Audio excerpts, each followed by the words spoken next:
identified as 34-year-old DeCarlos Brown Jr. at the time of the incident. He had a history of homelessness and instability. His life had been marked by frequent interactions with law enforcement and periods of incarceration. Brown's criminal record revealed a lengthy pattern of offenses. He had been arrested at least 14 times before the murder. These charges included robbery with a dangerous weapon, larceny, and assault. His history reflected not only property crimes, but also violent acts. His arrests also documented unusual and erratic behavior. On more than one occasion, he misused emergency services by calling 911 and reporting delusions. Despite this record, he was later released back into the community. His release became one of the focal points of criticism following the incident, raising questions about the justice system's handling of repeat violent offenders. Records indicated that Brown had been diagnosed with schizophrenia. His documented mental health struggles included delusions, paranoia, and erratic conduct that had repeatedly drawn law enforcement attention. His condition had not been managed in a structured environment, and his mental health issues remained largely untreated within the broader system. Previous encounters with law enforcement highlighted instability that had not been addressed through consistent care or intervention.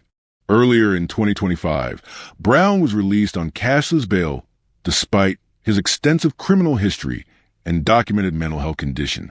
The decision, made by Judge Teresa Stokes, sparked significant controversy.